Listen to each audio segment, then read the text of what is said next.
En nuestra charla en crudo estamos con Darío Valenzuela. Darío Valenzuela, rancagüino, nacido en Rancagua, ingeniero y que fue alcalde electo, entre comillas electo, porque en un tiempo los alcaldes eran designados de su ciudad, Rancagua, en el año 97. El 2003 llegó a vivir a Coquimbo, se desempeñó como seremi de las obras públicas y director de Corfo.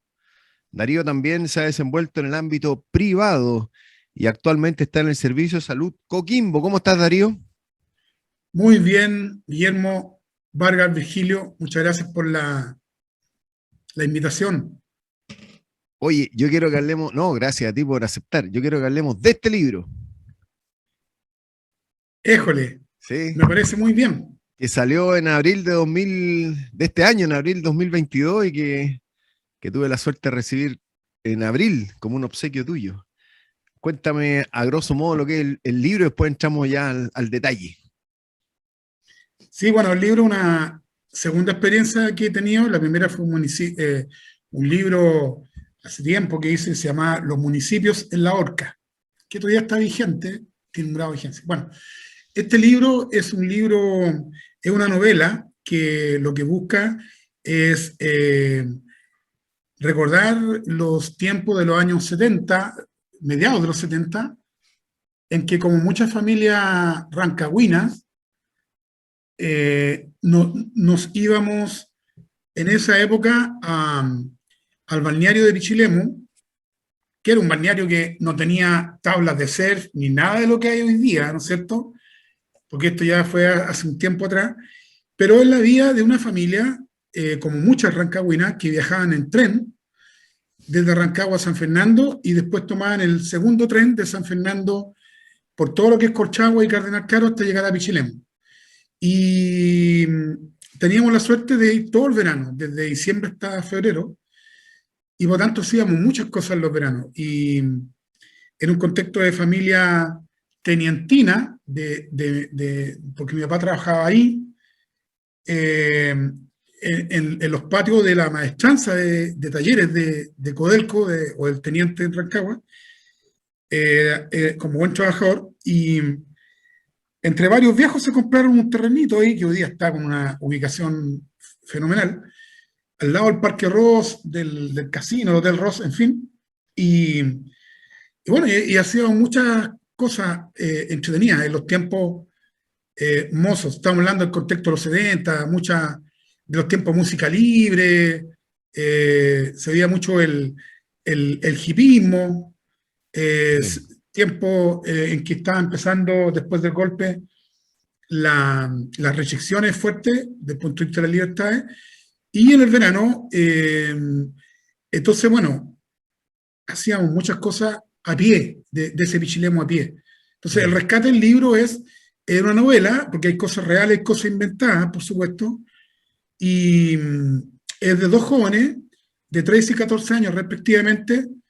El de 13 es mi hermano, Fred, yo soy el de 14, y está enfocado sobre todo en él porque en una familia de 6 hermanos nos criamos dos, dos, dos, los dos mayores, los dos del medio y los dos más chicos.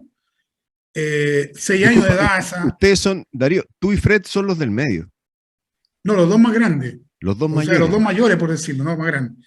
Así que yo soy el mayor, Fred es el que sigue. Y después Y viene otro varón. claro, después viene Esteban, que le decimos Teo. Ah. Ahora, ¿cuál es el motivo de escribir este libro donde Fred y tú son los protagonistas? Porque siempre que cuando uno lo está leyendo, siempre está, después de ti viene Fred, digamos. ¿Sí? La- lo que se Claro, describe siempre él es tu compañero. Y en secundario aparece tu papá, aparece tu mamá, yo también creo que hablemos de ello, pero siempre estás Fred y tú. claro.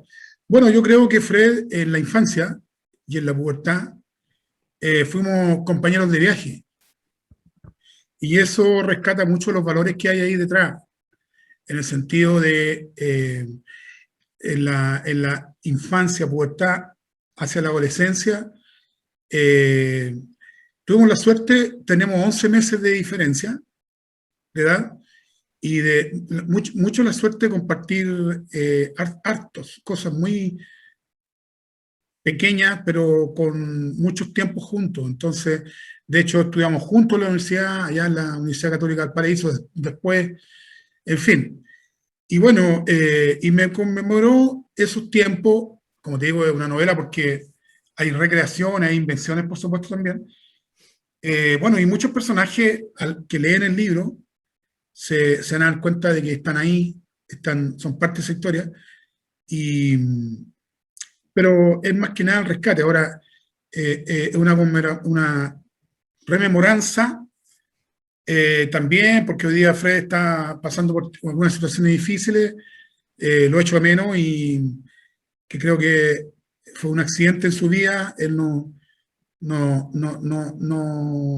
para mí fue una sorpresa, él estudió arquitectura, en fin.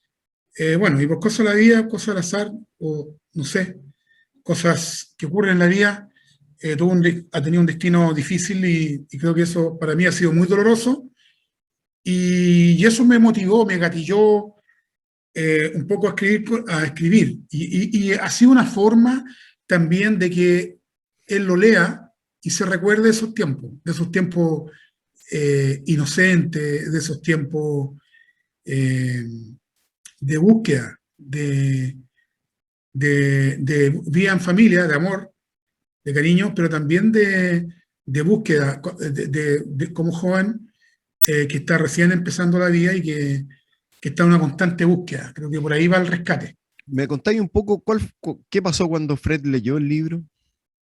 ¿Porque él sabía que estabas escribiendo o él lo recibió una vez ya Sí, le terminado? conté que lo estaba escribiendo y después me demoré como un año, exactamente algo así como 9 meses me demoré.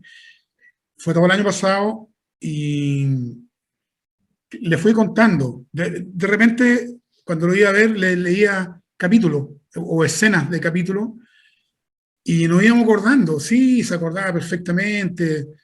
Eh, lo llevaba a esos tiempos. Tú sabes que leer, escribir, bueno, no es lo mismo, pero es como cuando uno sueña y hay sueños a veces que uno hasta siente los olores de los lugares y es increíble, es como que fuera una realidad que vivió y fue en la mente, fue un sueño. Entonces, un poco eso y ha ayudado mucho a tratar de que se conecte con esos tiempos, que es lo que yo puedo aportarle.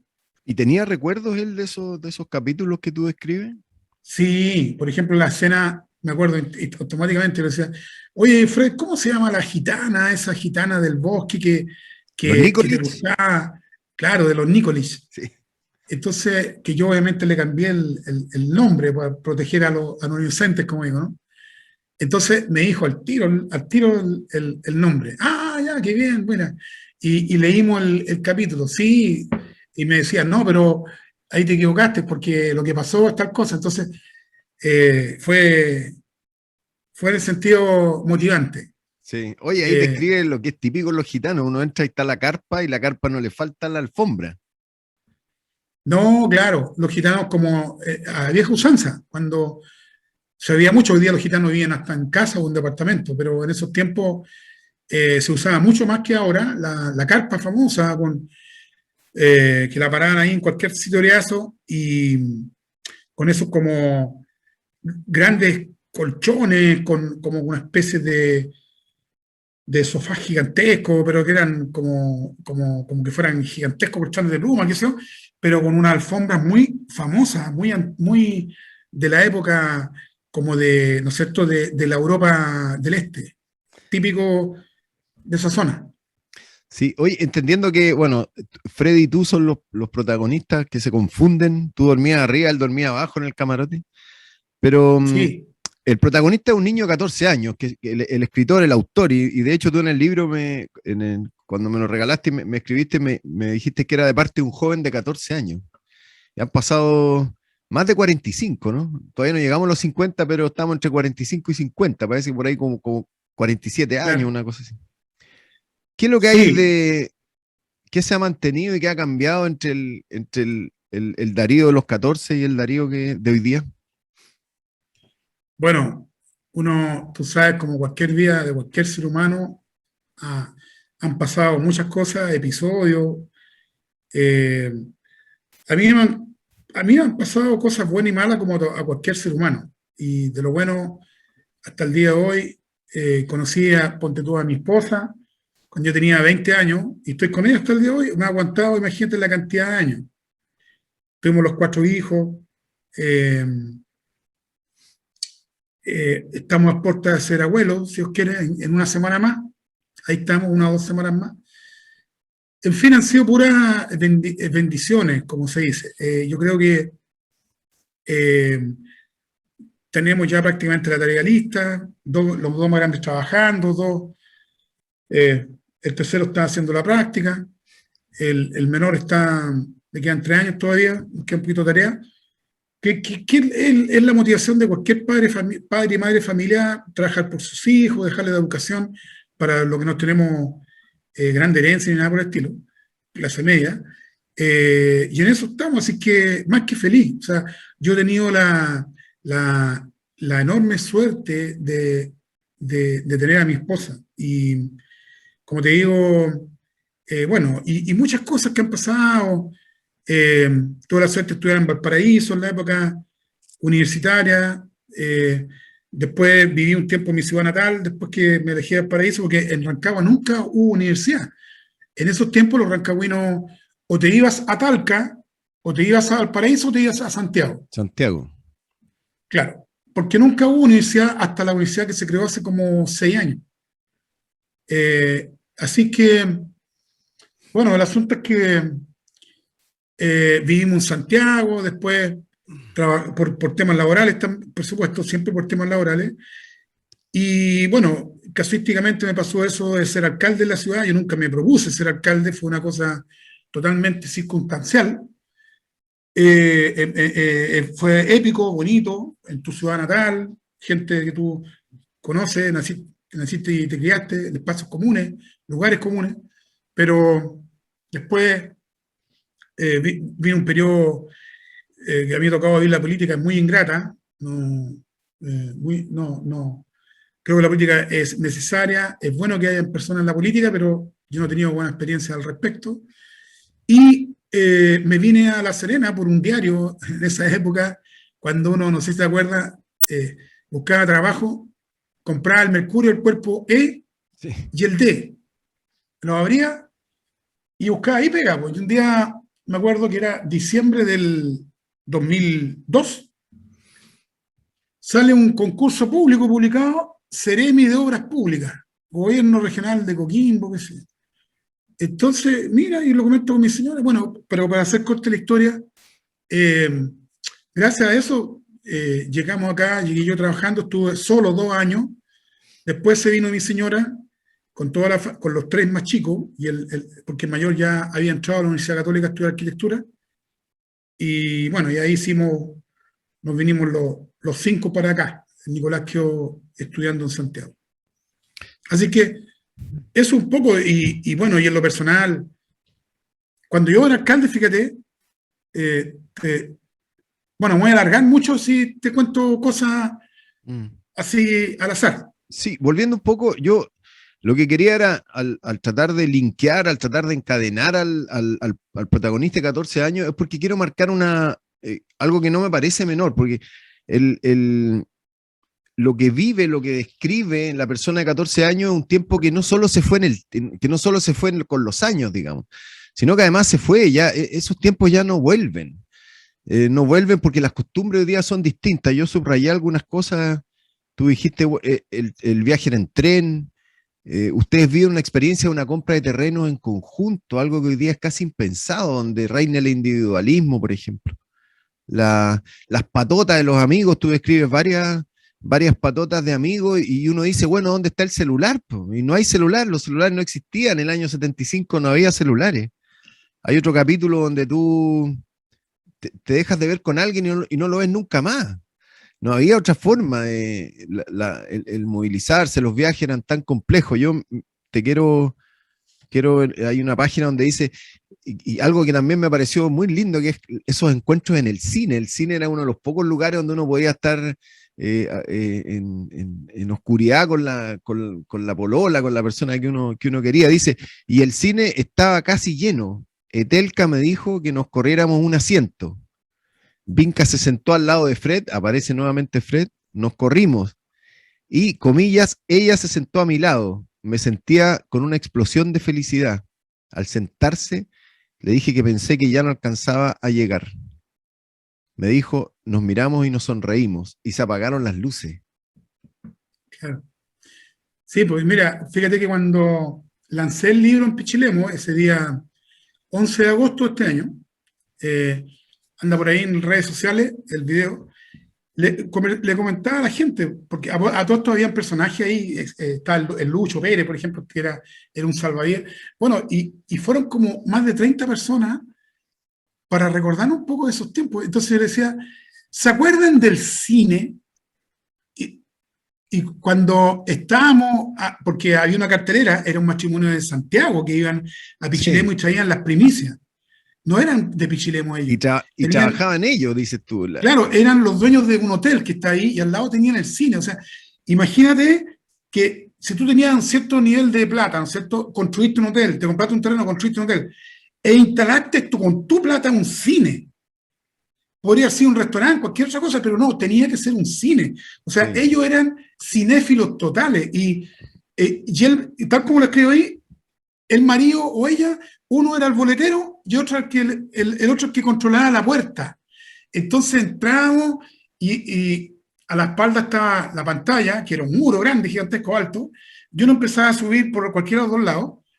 Bueno, y cuando se empezaban a apagar de a poco las luces y empezaba una música que era muy clásica, y eso es lo que lo conversaba la gente.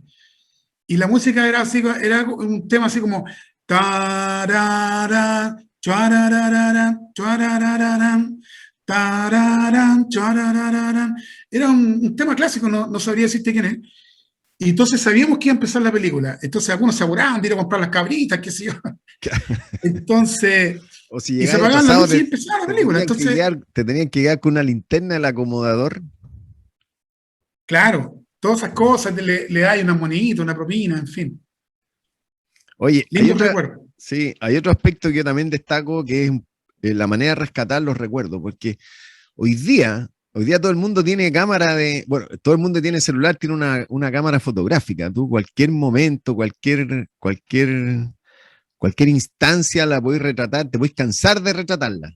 Tú y las personas que la viven, digamos, encuentros familiares, pero, pero en el libro tampoco aparece eso, digamos, y tú lo manifiestas en varias oportunidades que hubiese pasado si existiera los programas que existen hoy, las redes sociales. Y dice, en una parte dice, no tenía cámara fotográfica, no había fotógrafo, no tenía tampoco plata como para pagarle a alguien que nos sacara fotos. Pero ahí estuve con mi primo, acompañándolo junto a Ángel y Fred. También hay un Claro. rescate y una puesta en una manifestación de que a pesar de que no hay fotografía en este libro, se rescatan esos recuerdos. A mí me parece también que es muy interesante. Sí, bueno, eso fue una experiencia, fue una manera de escribir, porque así lo pensaba. Yo decía, pucha, no he tenido una foto, como para ver, me acuerdo de eso, porque estaba mi primo mayor, tenía unos 15 años mayor que yo, y estaba tocando un grupo de Rancagua que se llamaba Los 11.10, formado por 4 músicos. Uno de esos músicos era él, que tocaba teclado. Bueno, y ahí en el libro están todos los temas que tocaron, me acuerdo perfectamente. Eran, como quien dice, los 10 temas más relevantes que estaban en la radio de la época. Tocaron unos temas, pero olvídate. Y todo rock, qué sé yo, de toda la música de esa época, qué sé yo, de Santana, en Sí. fin.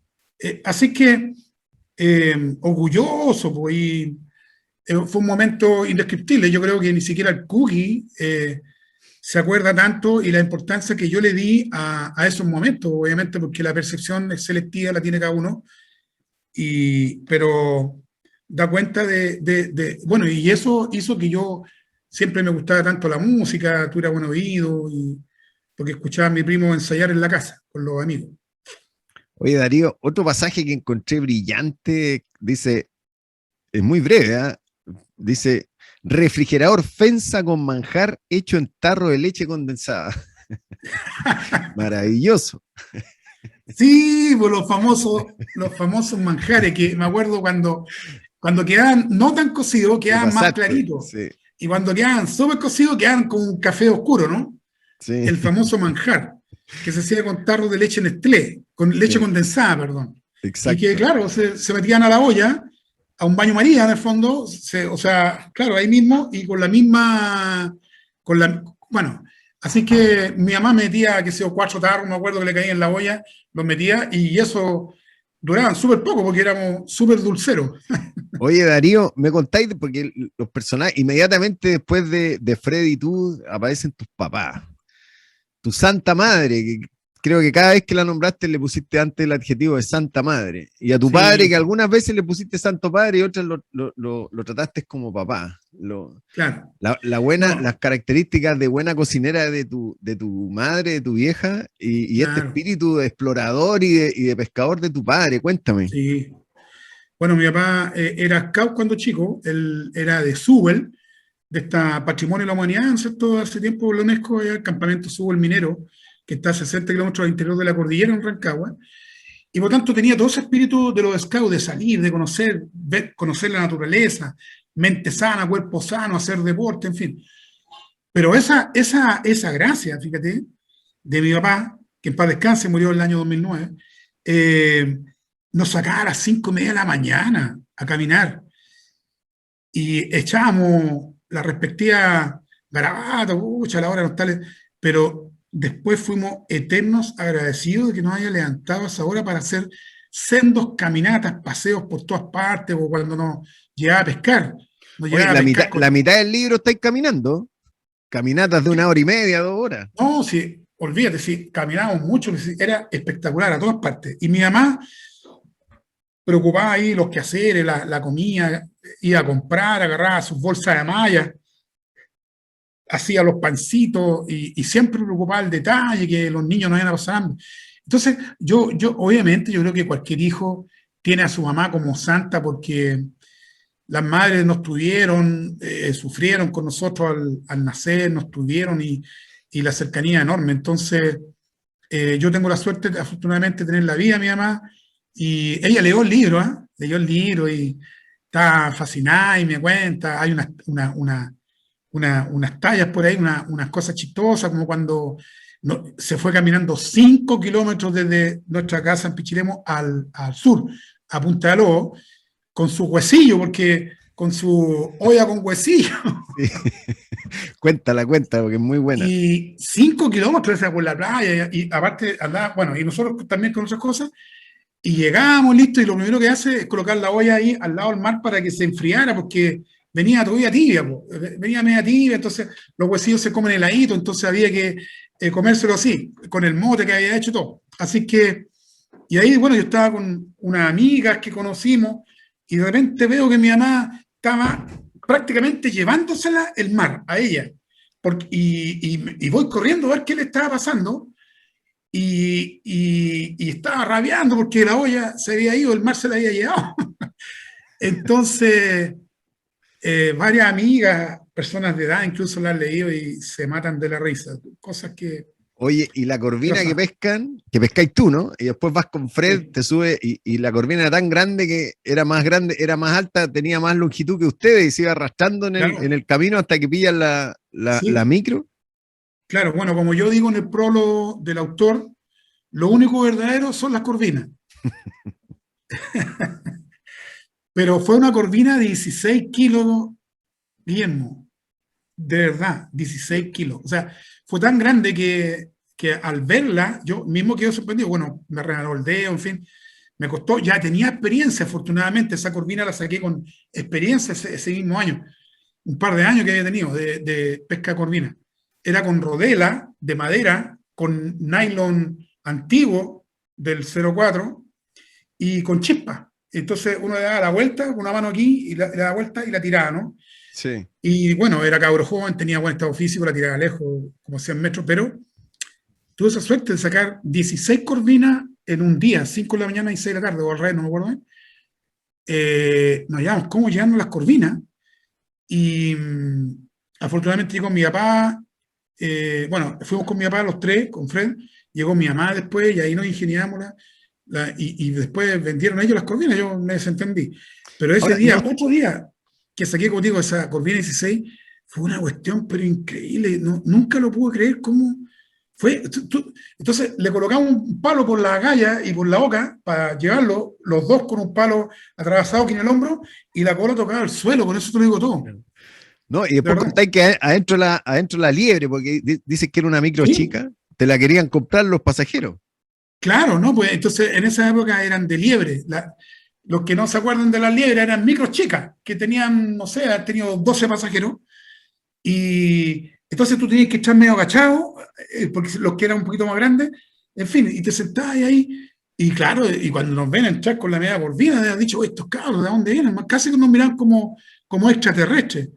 Y a unas personas al tiro, no, y nosotros qué, lo único que queríamos, nuestro deber era llevarlo a la villa para que mi mamá o mi papá la vendieran después, porque no daba para comerla entre nosotros 8, ¿te fijas? Mm.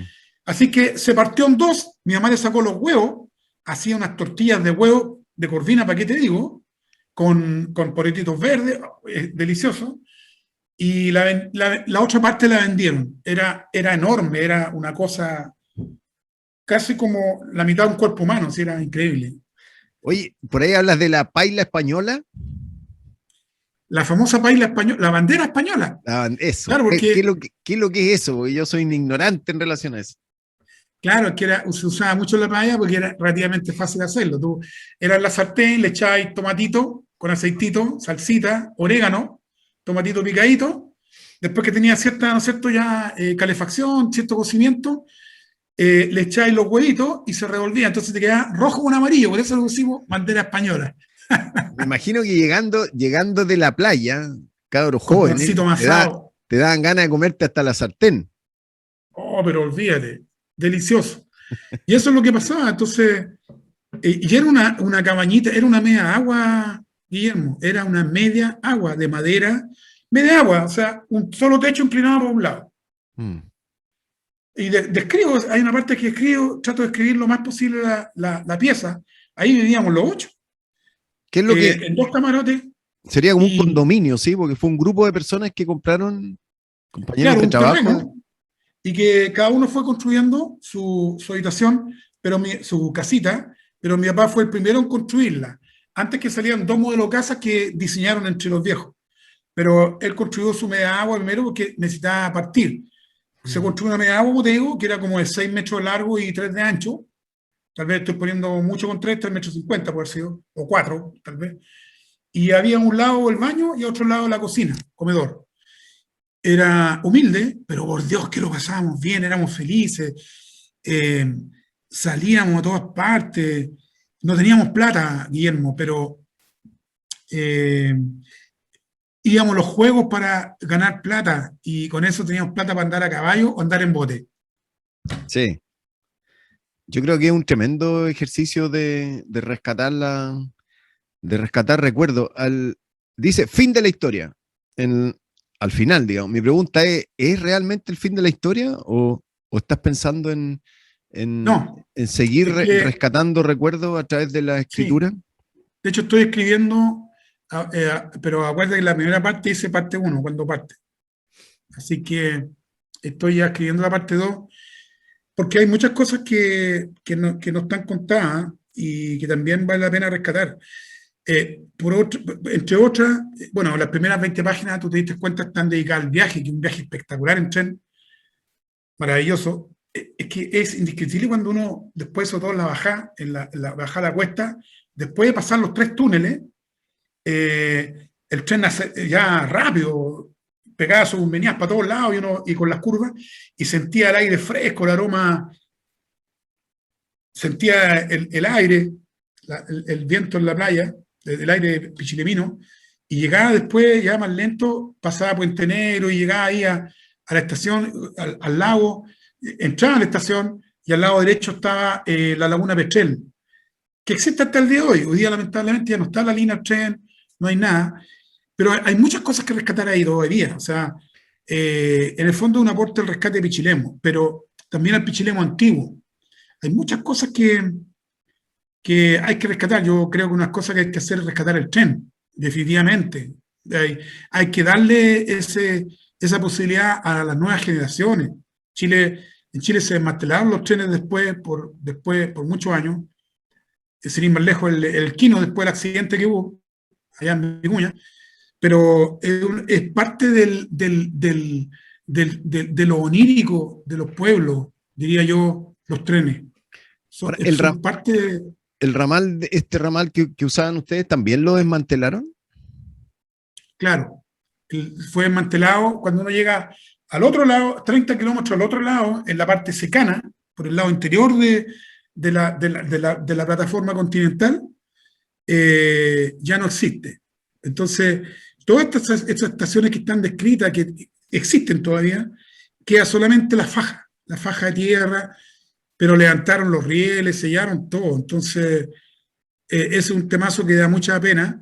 Y muchas cosas que están en Pichilemu también. Por ejemplo, la playa Las Carpas, que también te la describo ahí, hoy día hay una caleta pesquera ahí, o sea, no hay una caleta en realidad, no hay nada más que botes.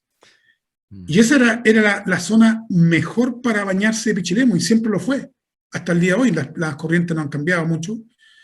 Yo echo menos que los pescadores estén donde tienen que estar, más hacia la puntilla, pero en fin, falta ahí un rescate de algunas cosillas que se echan de menos. El En esta teatro, segunda parte, ¿sigue siendo Fred protagonista? ¿Va avanzando en el tiempo? ¿Entra en los años 80? ¿Se puede adelantar algo? eh, cla- eh, es, siempre está Fred, va a estar Fred presente, de todas maneras, porque como te digo, éramos dos, esa dualidad no deja de existir, pero son otros temas, estamos un poquito más grandes, incluye la pasada por la universidad. Fred alcanzó a estudiar 2 años en la universidad cuando estudiamos arquitectura. Él estudió arquitectura, yo me fui a estudiar ingeniería.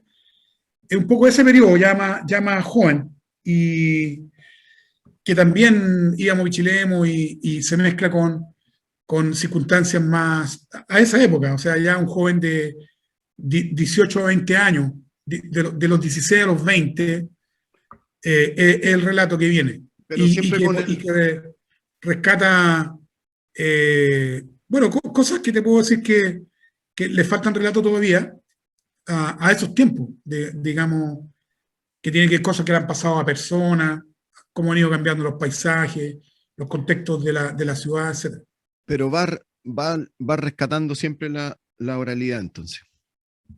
Sí, la dualidad, Disculpa, absolutamente. va rescatando a través de la oralidad, va rescatando el pasado este que sin todos estos medios tecnológicos actuales se va perdiendo, imágenes. Claro, claro, Aquí está el libro. absolutamente. Para los que aún no lo leen, yo quiero hacer un poquito, spoiler le llaman, hay una palabra que aprendí hace poco, pero el libro comienza con el viaje al tren y al final del libro también tiene que ver con algunas pasajeros que iban en ese tren, ¿sí? Sí. ¿Sí? Oye, Darío, ya es momento de despedirnos, te agradezco mucho lo que hemos conversado. Buena noticia que viene la segunda parte. Sí. Y eso, que estés muy bien. Si te gustaría agregar algo del libro. No, agradecerte a ti, Guillermo, por la invitación. La experiencia de escribir es inolvidable, Sí, como contar los sueños que uno ha tenido, sueños de sueños de cuando uno duerme. Son muy importantes. Hay un mundo espiritual ahí que rescatar, que es lo que viene en la segunda parte, de algunas evidencias que son espirituales y que me interesa destacar, y que tiene que ver también con el tema de los sueños y con cosas que ya estando más crecido han sido muy importantes para mí en ese sentido. Así que algo por ahí dejo ver en la parte uno, el que se dio cuenta un poquito, cuando estuvimos por ahí entre medio de la Virgen, en la gruta, me acuerdo. y pasaste por atrás. Por ahí un relatito el que se dio cuenta, y un ratito interesante, y tiene también que ver con algunas cosas un poquito más espirituales también que hoy día se echan de menos. Sí. Lindo libro, saluda a Fred, saluda a tus viejos y felicitaciones a ti, Darío, por este hermoso libro. Un gran abrazo. Un abrazo a ti y a tu viejo también, Guillermo. Muchas gracias a ti. Que estés muy bien.